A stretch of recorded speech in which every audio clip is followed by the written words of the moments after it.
Okay, so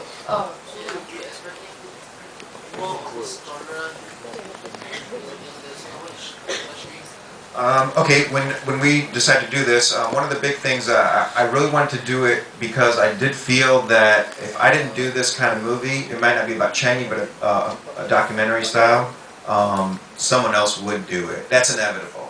And I don't think this genre is going away. Whether people, I know there are a lot of people who hate the faux documentary genre, and I knew we were going to be up against that from the get-go. That's not going away. It's not going to. You're going to see more of it. It's just a subgenre, and it's a way to tell a story. And actually, it's a way to tell a story that engages the audience, so they can more easily suspend their disbelief. Which I think for horror movies is actually interesting, because then you are suspending your disbelief, but you also have what's happening on the screen appears to be real, and the characters seem more real, and it's being shot realistically. Not every movie has to be that way. But I think what's going to happen is it's going to go past the horror genre. You're going to see a romantic comedy that's shot this way. Eventually, someone will do it.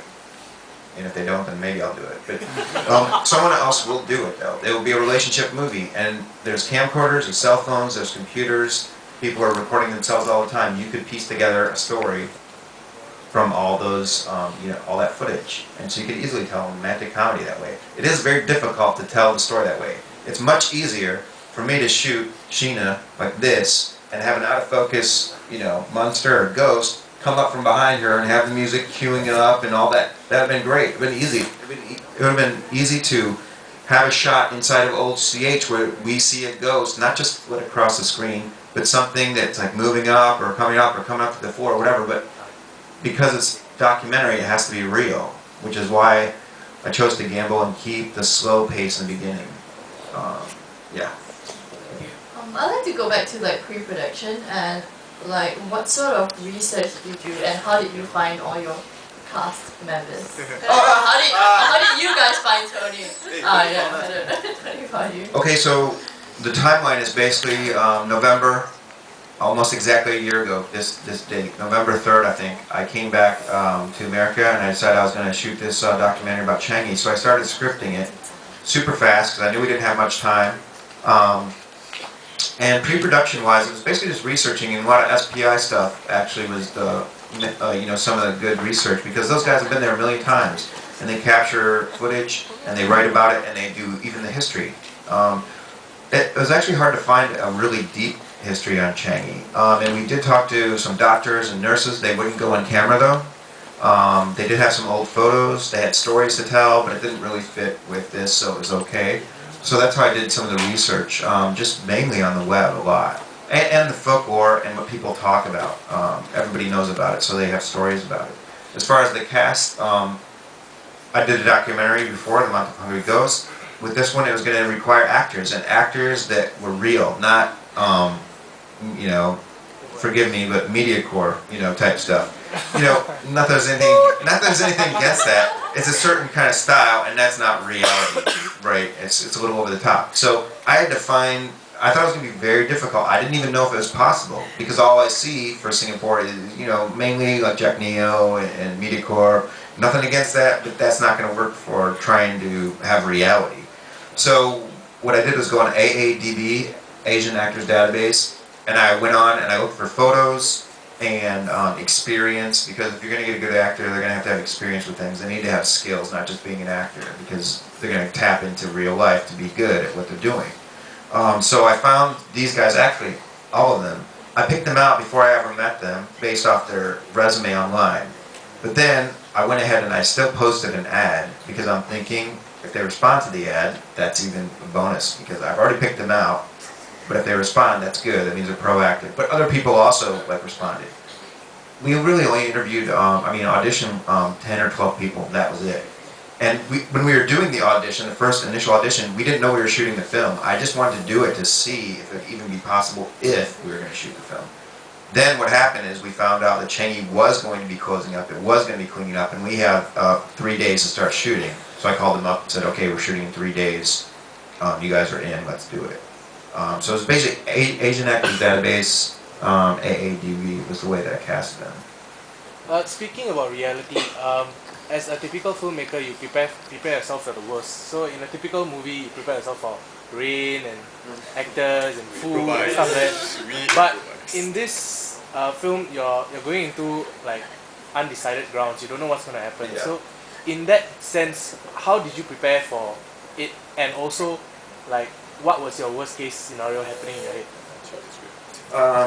You have to be open to change the script when it rained. I didn't expect rain. As a matter of fact, when I would go to Changi during the day, it was very well lit and there was a lot more shadows. And I was actually expecting that because I kind of thought that looked cooler. But I mean, you know, overcast, I guess, is a different look. But I liked the shadows and the sun coming in. When it went in the day, it rained.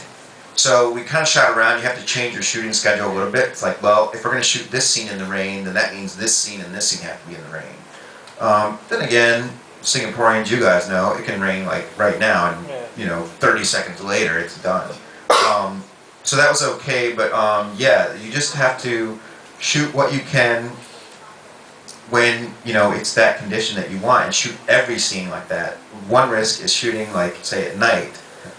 When we had to go back for a second night, if we don't get everything done, something changes, or shooting during the day, if it's raining or, you know, not, you have to keep trying to shoot the same kind of environment that's happening. But what I meant was not the expected side. I mean, did y'all prepare for anything that's unexpected? Because like how so? Supernaturally. Yeah, we did do the offerings and the prayers every day when we went there. But in your head, what did you think was the worst case scenario? What could be the worst that could happen? Okay. On the supernatural front, we actually did prepare like Joss paper and stuff, and all these guys were like, "No, I don't really believe in that stuff," right? And I'm like, "Pray, goddammit, pray!" And then like, yeah, I just had to make everyone burn paper with me. Honestly, I wanted to go there to be a man. Like, seriously, because I wanted to scare myself, but I didn't scare myself. Yeah, I mean, I don't know, I felt a bit scared lah, but I really wanted to see like a ghost like, hello, you know, right in front of my head, but yeah. Okay, this may sound a little weird, but when I shot A Month of Hungry Ghosts, local filmmakers told me some of them already tried, and they said, there's no way you're never going to finish this movie. They don't want it to happen.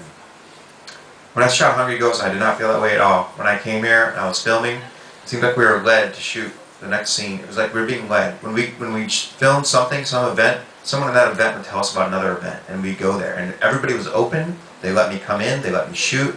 It was very intimate the way they let me shoot.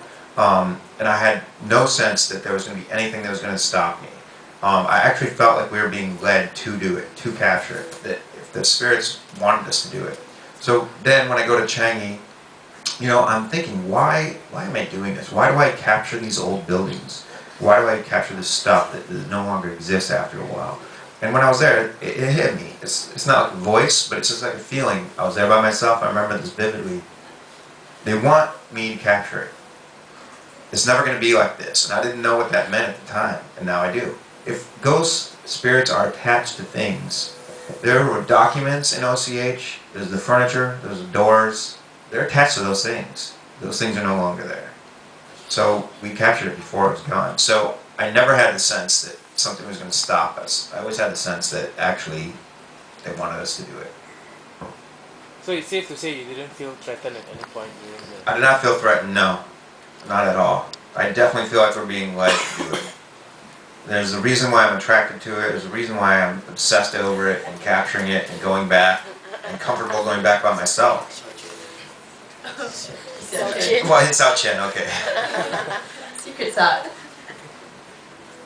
I mean, I suppose to add to that as well, you know, sometimes as actors when you go for audition, right, and you read a casting call and you're like, oh, should I go for this audition? Should I not? You know, how inspired are we to be involved in a particular production? I remember when Tony first said, you know, come up for audition, I was like, I read the audition call, like, okay, it's quite interesting, and I really like its premise. I don't know what the end product will be, but at that point in time, I was sold on the premise that Tony was selling. Yeah, and I think the end product is more than what I expected, I suppose. Well, irregardless of lovers or haters, I think. Yeah. Sheena expected a certain kind of movie. I did? Yeah. Oh, right. Which is stop it. Okay, so Sheena thought it was a YouTube movie. what